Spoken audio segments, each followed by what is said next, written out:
వి gold trusted gold buyers మీరు తాకట్టు పెట్టిన బంగారాన్ని విడిపించి ఈ రోజు ఉన్న మార్కెట్ ధరకు కొనబడును.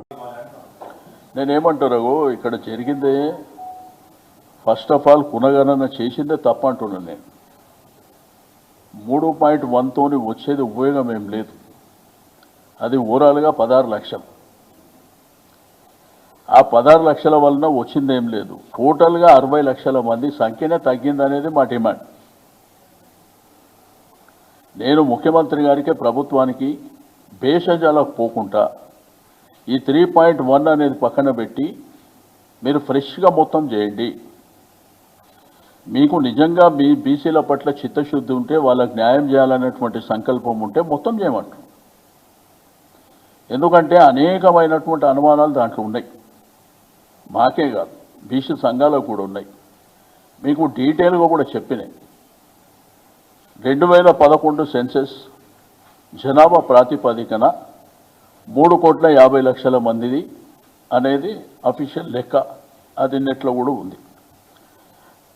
2014లో ఆ సంఖ్య 3,68,00,000కు పోయింది. అంటే 18 లక్షల మంది 11కు 14కు మధ్యన పెరిగినటువంటి వారి సంఖ్య. ఆ సంఖ్య ప్రకారం తీసుకుంటే 51% బీసీలు, ఏ కులాలకు సంబంధం లేకుండా ఒరిజినల్గా బీసీలే 51% ఉన్నారనేది లెక్క. ముస్లిం కాకుండా దాంట్లో ముస్లిం సంఖ్య తీసుకుంటే 10% అబోవ్ ఉన్నదనేది ఒకటి, ఎస్సీల సంఖ్య తీసుకుంటే 17% అబోవ్ ఉన్నదనేది రెండోది, మూడోది ట్రైబల్లో తీసుకుంటే వాళ్ళది కూడా 10.7% అనేది ఒక లెక్క. పెరిగినట్ట 370 వాళ్ళు తీసింది. ఏది 3.1 కాకుండా 354, 775 అనేది వాళ్ళ లెక్క. ఈ 16 లక్షలు కాకుండా ఏది 3.1 ఇప్పుడు అడిగింది. అంటే 3,70,00,000 మంది అనేది వాళ్ళ ఒరిజినల్ లెక్క వాళ్ళు చూపిస్తుంది. మేము అది తప్పు అంటూ 1931 తెల్ల దొరలు పాలించినప్పుడు కులగణన జరిగింది. దాదాపుగా 95 ఏళ్ల నుంచి స్వతంత్రం వచ్చినాక నరేంద్ర మోడీ 3 సార్లు ప్రధానమంత్రి అయినా బీసీ కులగణన జరగలేదు. ఇవాళ నా రాష్ట్రం తెలంగాణ రాష్ట్రం కాంగ్రెస్ పార్టీ రాహుల్ గాంధీ నేతృత్వంలో ఈరోజు తెలంగాణ రాష్ట్రంలో కులగణన చేసిన ప్రభుత్వం ఈ దేశంలోని ఏకైక ప్రభుత్వం. లెక్కలు తేల్చిన ప్రభుత్వం కాంగ్రెస్ ప్రభుత్వం. మాదిగా ఉపకులాల వర్గీకరణ 35 ఏళ్ల నుంచి కొట్లాడినరు. చాలా మంది పిల్లలు చచ్చిపోయినరు. సుప్రీంకోర్టు వరకు పోయింది, పార్లమెంట్ వరకు పోయింది. మోడీ గారు కృష్ణా మాదిగను 4 సార్లు కౌగిలించుకున్నాడు. కానీ అది ధృతరాష్ట్ర కౌగిలిగానే మిగిలింది తప్ప మాదిగ ఉపకులాల వర్గీకరణ చేయలే.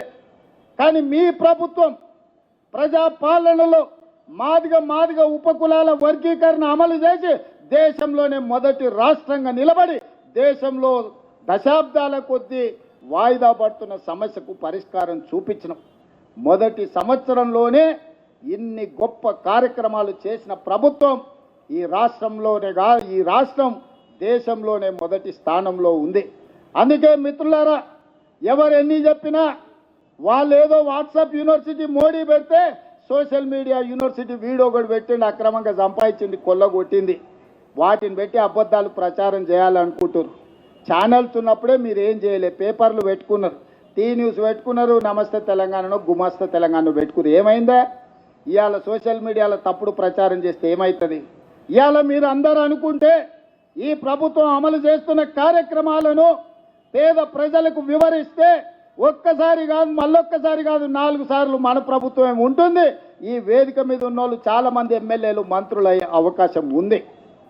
అందుకే మిత్రులారా, ఈరోజు బాధ్యత చేపట్టిన ప్రతి ఒక్క యువజన కాంగ్రెస్ మిత్రుడికి, ఇక్కడికి వచ్చిన వాళ్ళందరికీ మనస్ఫూర్తిగా శుభాకాంక్షలు తెలియజేస్తున్నా. మీతో పాటు నేను సిద్ధం. అవసరం అనుకుంటే మోడీ మీద యుద్ధం ప్రకటిద్దాం. కేంద్రం నుంచి రావాల్సిన నిధులు, కేంద్రం నుంచి రావాల్సిన మంజూరీలు రాలేదు. మన మెట్రో రైలును ఎక్కడ పెట్టిండు, మన రీజనల్ రింగ్ రోడ్డు ఎక్కడ పోయింది? ఇవాళ మూసీ రివర్ అభివృద్ధి కోసం ₹1 నిధులు ఇస్తలేడు. కిషన్ రెడ్డి గారు, బండి సంజయ్ గారు తెలంగాణ సమాజానికి సమాధానం చెప్పాలి. ఇవాళ మీరు మంత్రులై బుగ్గకారుల తిరుగుడు కాదు, తెలంగాణకి ఏం తెచ్చిండ్రో చెప్పును.